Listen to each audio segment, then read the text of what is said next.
Hello बच्चों, कैसे हैं आप लोग। उम्मीद है कि आप लोग बहुत अच्छे होंगे, स्वस्थ सजग सक्रिय होंगे।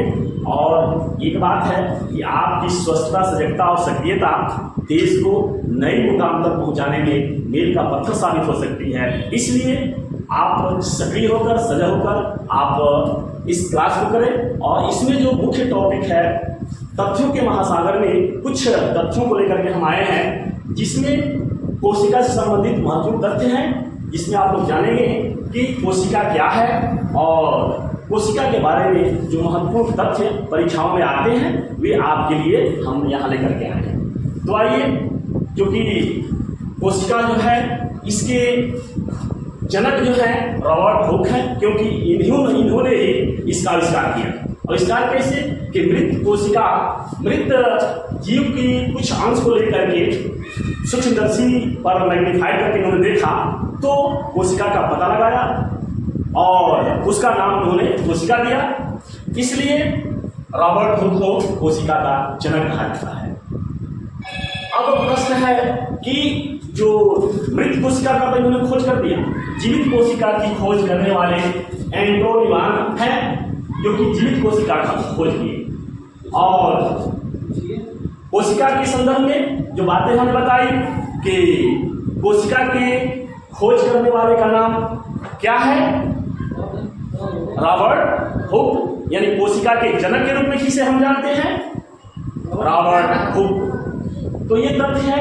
आगे हम कोशिका के संदर्भ में टॉपिक देखेंगे जो कि परीक्षाओं में आते हैं, परीक्षा के लिए महत्वपूर्ण तथ्य हैं। कंपटीशन में भी ये परीक्षाओं में, कॉम्पिटेटिव परीक्षाओं में भी आते हैं। जैसे कोशिका के संदर्भ में छोटी बड़ी कोशिकाओं के बारे में जानेंगे तो दो स्तर से हम जानेंगे।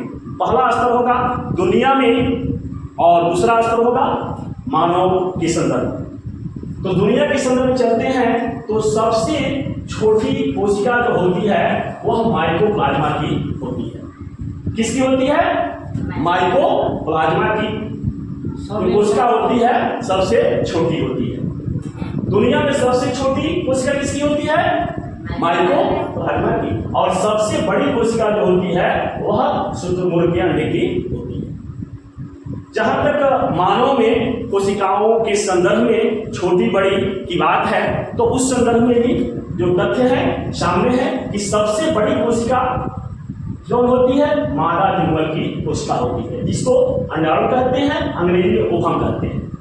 और सबसे छोटी कोशिका जो होती है नर जुगमक होती है, जिसे शुक्राणु कहते हैं, अंग्रेजी में इसे स्पर्म कहते हैं। और ये जो सबसे महत्वपूर्ण जो कोशिका के संदर्भ में तथ्य है वो ये है कि सबसे लंबी कोशिका कौन होती है। लंबी कोशिका तंत्रिका कोशिका होती है, जिसे न्यूरॉन कहते हैं। और इसकी सबसे बड़ी एक खासियत है, विशेष बात यह है कि न्यूरॉन जो है सो यह सबसे लंबी कोशिका है। ये आप चित्र देख रहे हैं, यह लंबाई सबसे इसकी अधिक होती है। यहाँ तक कि इसकी लंबाई इतनी नहीं होती है कि मनुष्य के शरीर के बराबर इसकी लंबाई हो जाती है। इसकी खासियत यह है कि और चूंकि ये लंबी सबसे होती है इसलिए मानव शरीर में सबसे बड़ी कोशिका के रूप में इसे ही जाना जाता है, तंत्रिका कोशिका। ठीक है, तंत्रिका कोशिका को मानव शरीर की सबसे बड़ी कोशिका हम कहते हैं। तो इतनी बात आप लोगों को समझ में आ गई कि सबसे बड़ी कोशिका दुनिया में कौन सी है, माइकोप्लाज्मा की।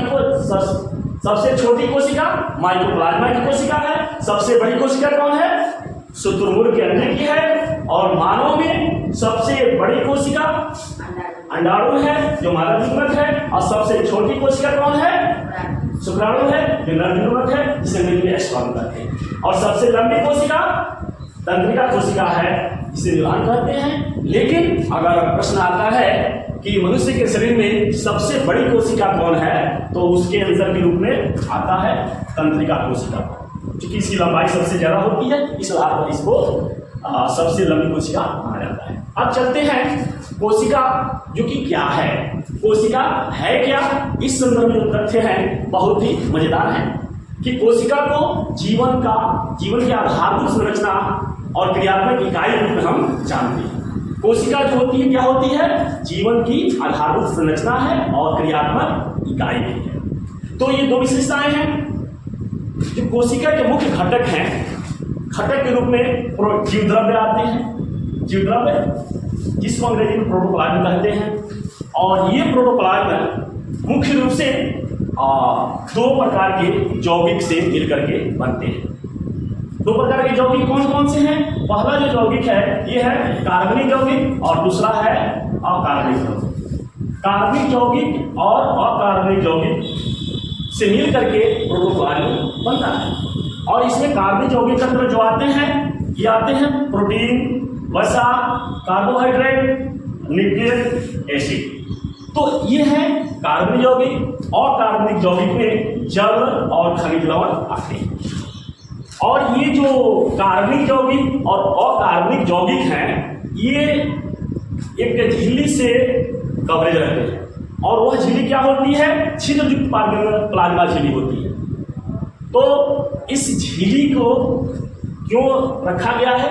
झिल्ली में कुछ ऐसे कोशिका द्रव्य में कुछ ऐसे अणु होते हैं जो कि इस झिल्ली जो छिद्रनुमा होती है अर्थात में होती है, कुछ अणु बाहर भीतर आ सकते हैं और उसी आने जाने के कारण कोशिका जीवित आपको लगती है। या हमारा जीवन भी उसी के चलते जीवित लगता है। यानी कोशिका जीवित है कैसे पता चलेगा? यही जो कुछ अणु हैं इसको विलायक के रूप में कहते हैं, जल होता है, उसके अणु कुछ हैं जो कि आते जाते रहते हैं, जो जीवित कोशिका के क्या होते हैं? मानदंड होते हैं। और उसी से अलग लगता है कि हम भी जीवित हैं क्योंकि हमारा शरीर क्या है?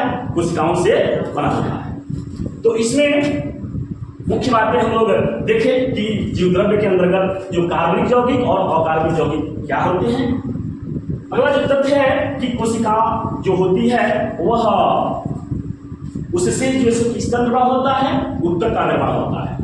कोशिकाओं का जो स्थिति है वह हमारे शरीर में बहुत सारी कोशिकाएं हैं और जीव जो होता है वह कई कोशिकाओं से बना होता है। जीव जो होता है कई कोशिकाओं से बना होता है। लेकिन कुछ ऐसे भी जीव होते हैं जो एक कोशिकीय होते हैं। एक कोशिकीय जीव होते हैं जिसको यूनिसेलुलर कहते हैं। एक कोशिकीय जीव को यूनिसेलुलर कहते हैं। और कुछ जीव होते हैं जो बहुत कोशिकाओं से बने होते हैं, उन्हें मल्टी सेलुलर कहते हैं, जो बहुकोशिकीय जीव।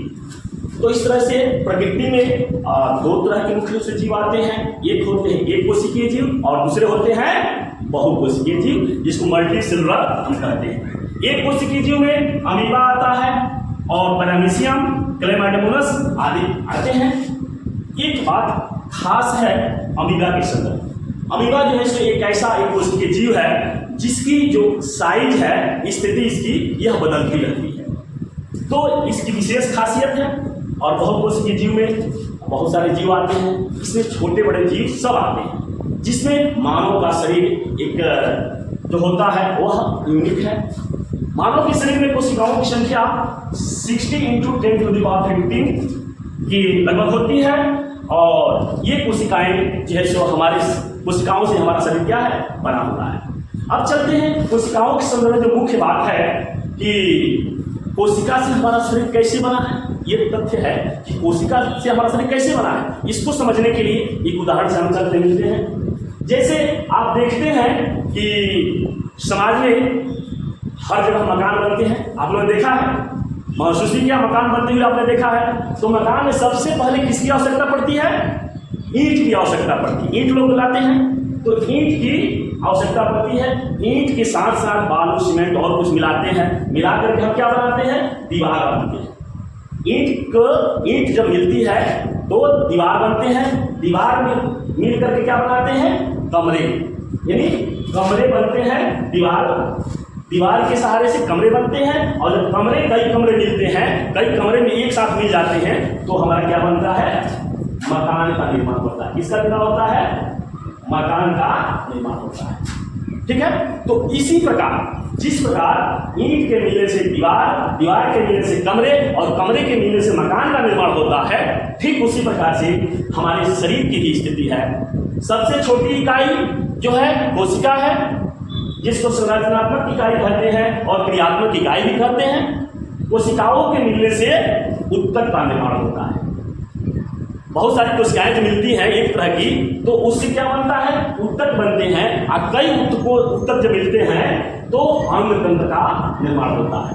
और कई अंग तंत्र जब मिलते हैं, एक साथ होते हैं, तब किसका निर्माण होता है, शरीर का निर्माण होता है। तो इस तरह से आपने देखा कि कोशिका ही हमारे शरीर की क्रियात्मक इकाई, संरचनात्मक इकाई है, और इसी से हमारा शरीर बना हुआ है, जिससे कोशिका से ऊतक बने और ऊतकों के मिलने से अंग तंत्र बने, अंग तंत्र के मिलने से शरीर हमारा बना।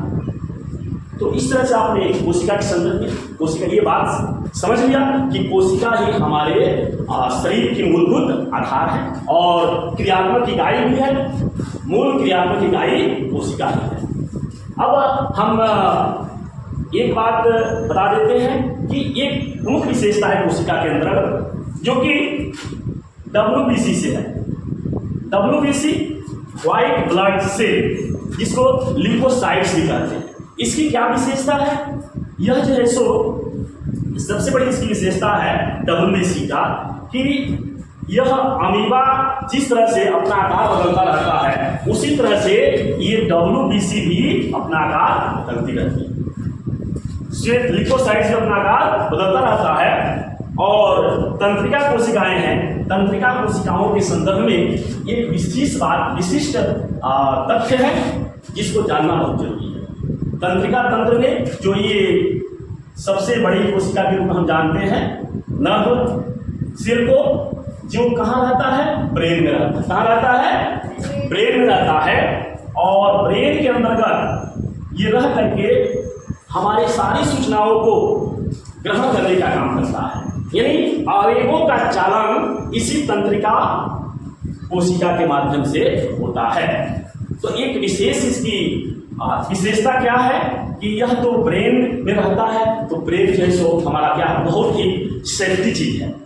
दिमाग है, आप महसूस करते देखते होंगे कि हिदायत दी जाती है वाहन चलाने वाले को कि आपको कभी भी गाड़ी पर चले, मोटरसाइकिल चलाएं या कोई वाहन चलाएं, मोटरसाइकिल विशेष करके, तो हेलमेट पहन करके जरूर चले। बार बार ये कही जाती, क्यों? क्योंकि जो तंत्रिका कोशिका होती है, इसकी खासियत है कि ये अविभाजित है, यानी इसका विभाजन नहीं होता है। इसलिए इसको कोई भी मेडिसिन या दवा दे करके इसको हम बढ़ा नहीं सकते। ये जितना है उतना ही रहेगी, इसलिए इसको बड़े ही संरक्षित करके रखना पड़ता है। इसलिए हिदायत दी जाती है कि भाई जो वाहन चलाए वे हेलमेट लगा करके जरूर चलाएं। तो ये विशेषता है कि जो तंत्रिका कोशिका है ये अविभाजित है, और अन्य कोशिकाएं हैं जो बहुत तेज गति से विभाजित होती हैं, जैसे लीवर की कोशिकाएं हैं, सबसे तेज गति से विभाजित होती हैं।